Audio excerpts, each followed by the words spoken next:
What if I told you guys that John Cena versus Cody Rhodes will be the best feud going into WrestleMania? Now, I know what you guys are going to say. Duh, thoughts. I mean, John Cena had one of the greatest heel turns in pro wrestling history. This is his final WrestleMania. That alone already sells the match itself. Not to mention that he's facing the biggest babyface in WWE in Cody Rhodes for the undisputed championship, okay? That already sells tickets. Think about the marquee. Majin Cena versus the Super Saiyan Pastor Cody Rhodes at WrestleMania for the title. That already sells it. And I agree. I would concede to that. But what if I told you that if we took back the star power, the marquee, all of that stuff, and we look at the soul of this feud, no pun intended, this could be one of the greatest written feuds going into WrestleMania and possibly one of the biggest feud in both of these men's career. And this is coming from a person who's been watching wrestling from a long time. I was there for Cena versus Punk, versus Randy Orton, versus Edge, versus JBL, versus Brock Lesnar, versus The Rock. The list goes on and on. All feuds, legendary feuds that added to the legendary career of John Cena and also benefited the heels and had memorable moments in it itself. And I also watched Cody Rhodes coming from WWE, going into TNA, going into New Japan Pro Wrestling, going to AEW, coming back to WWE. I can even still, thinking of all that, I can still say, if done properly, this feud between Cena and Cody can be one of the best feuds in both of these men's career, separately, like in general. Now, I know that sounds crazy. I know that sounds hyperbolic. And before it sounds like I'm just throwing a hot take out there, I want to explain to you guys why I feel this way. And how I'm going to do this is I'm going to talk about John Cena, then I'm going to talk about Cody Rhodes, and then I'm going to talk about the crossroads, no pun intended, that they may come across when this feud rears its ugly head and how this could be so amazing. Now, before we get started, guys, please do me a favor. Hit the like button, hit the subscribe button. I would love to hear what you guys think in the comment section. Let's get into this. So we already saw what happened at the Elimination Chamber. We saw that John Cena turned heel. We talked about that 100 times. Amazing moment. Whoop-de-whoop. But we saw what happened at Brussels, Belgium. By the way, salute to the crowd out there. I love y'all energy. You guys are fantastic. But we finally got to see a heel promo from John Cena in a long time. A lot of people felt like this promo was kind of underwhelming, was too basic. It was just him whining and complaining. And so did Cody Rhodes. He said it in the promo. And I understand where people are coming from with that. But I feel that way about it on face value. But if you look a little deeper into this promo, you'll realize there's more than, more than meet the eye. You can see a little bit more in there. Because, for one, this was just a heel one-on-one promo. Make the crowd feel like it's their fault. I'm doing what I'm doing. And this was just to lay the foundation of this feud. That's all it was. And I knew that was going to be the case. I didn't think they were going to explain everything to us in their first promo. Maybe next week, maybe closer to WrestleMania, but not in this promo. I think it was done masterfully and it had a purpose for everything that was said here. And speaking of everything that was said there, let's talk about some key points in this promo that is very important. One, John Cena saying that he feels like he's in a dysfunctional relationship with the WWE universe and that he's breaking up with them. He feels like it's a dysfunctional relationship. And that for the past 20 plus years, no matter what he did, he changed who he is. He switched things around. No matter if he won, no matter if he lost, no matter what he did, everybody for the most part booed him. He couldn't make people happy. Even when he first came to WWE, he felt like people booed him, which I agree with because I was one of them. I hated that guy, okay? And I have to admit, for me, I got spoiled by Stone Cold Steve Austin and The Rock, so no matter who came up after him and that was pushed as the face of the company, I wasn't going to like him if they weren't on his level. And John Cena just so happened to be that person. But over time, I started to respect what he contributed and how much of a legend he was. To this day, I love John Cena.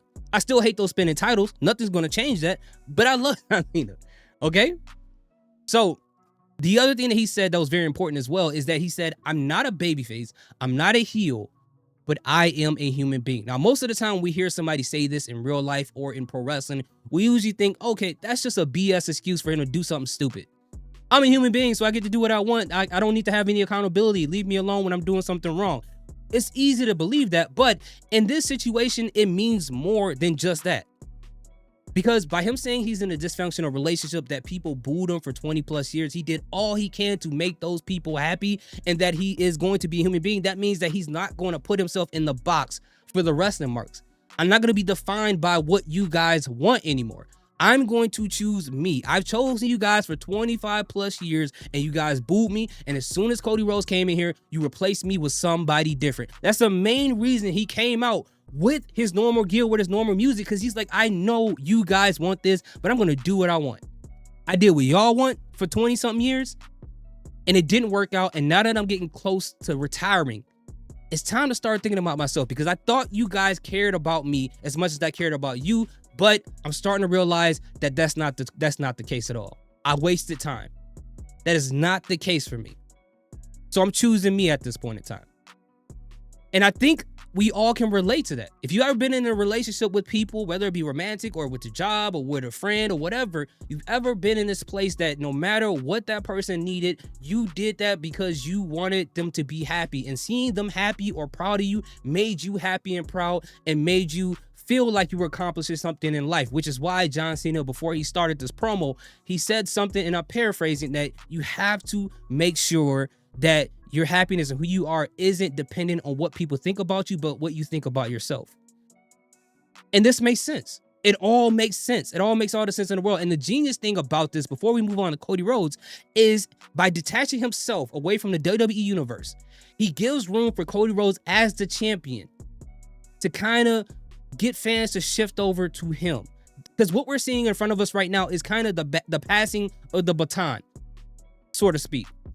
This is what's really happening.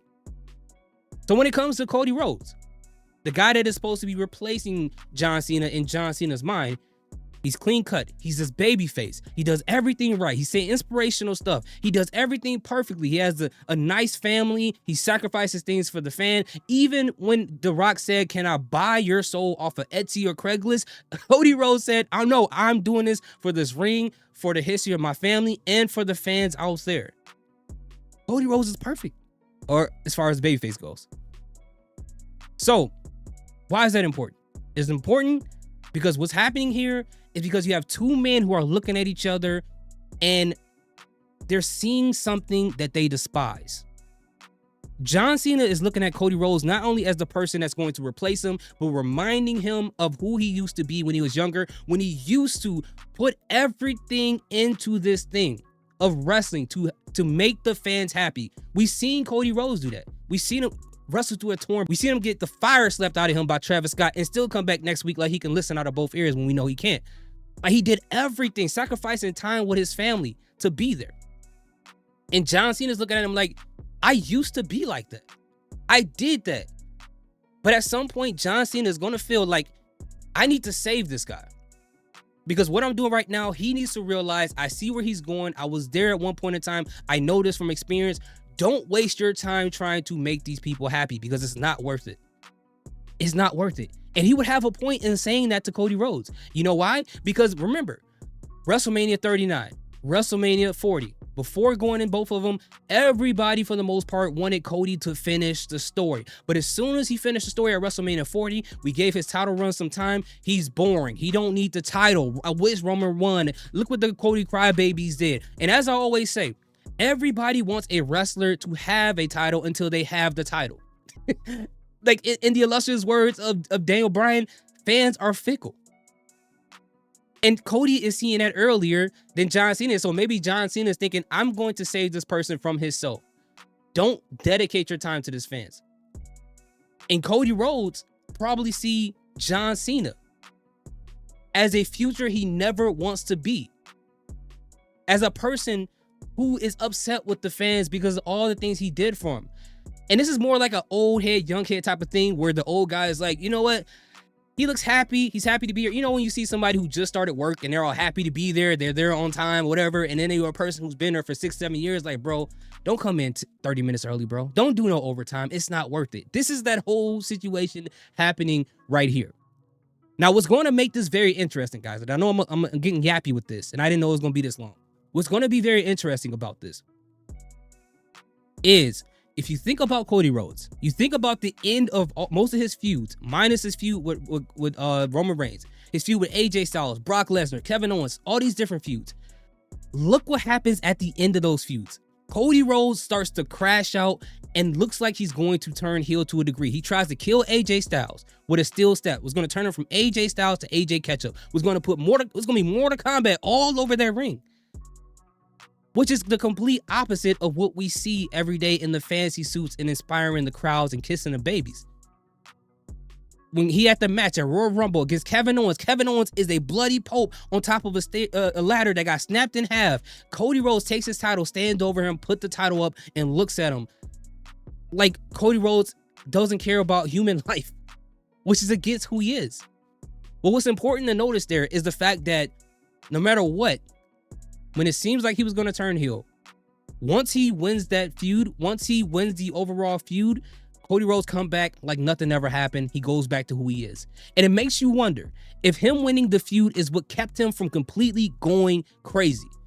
So the reason why I think that's an interesting thing is that if John Cena takes him to that edge, like all the other people he went in the feud with, and Cody Rhodes loses to him at WrestleMania, not only loses the match, but loses his title, will that be enough to break Cody Rhodes? To sell his soul to The Rock, or just to turn him heel? How will he turn out? Will he turn out like John Cena? Is John Cena doing this on purpose to show Cody Rhodes, I'm trying to get you to go through this experience earlier than I did so you won't have to go through what I went through? You got to realize these fans are not worth it. Again, Cody already has a little taste of that. So it's going to be interesting to see what happens there. Would Cody Rhodes be the person to remind John Cena of who he used to be and pull him out of that dark side? That in itself is already a deep, interesting storyline. It's almost like Luke Skywalker and Darth Vader. I mean, you see the shirt. It's almost like that. It's going to be an interesting story. So there's so many ways they can pull from this. There's so many ways they can build on this. And I would love to see how this build up to going up to Mania, post-Mania. It's going to be so great. I'm going to love it. I mean, the only other person who can have any sound advice as far as being the face of the company that is active on the roster right now besides John Cena is Roman Reigns. Roman Reigns already know. We were there. A lot of us probably booed him, right? When he was the big dog. We all know. He knows how that is. Being a new guy, being booed all the time, people not liking him, then all of a sudden people start loving him down the road. Will it be interesting that Roman Reigns, if Cody Rhodes were to turn heel, Roman Reigns being the voice of reason to kind of balance that out? Or be the voice of reason to balance out John Cena? But I think it's more so going to be a thing between John Cena and Cody Rhodes, where Cody Rhodes does remind John Cena of who he is and why he did what he did, and not to look at it begrudgingly at the fans, but just realize what you contributed and just walk away and be happy with what you did. But again, sorry for yapping. Let me know what you guys think in the comment section. I hope you guys have made it to this point. I don't know how long this video is. Yeah, it's a little bit too long, but thank you guys so much for watching. Again, if you haven't already, hit the like button, hit the subscribe button. Salute, peace, have a great day.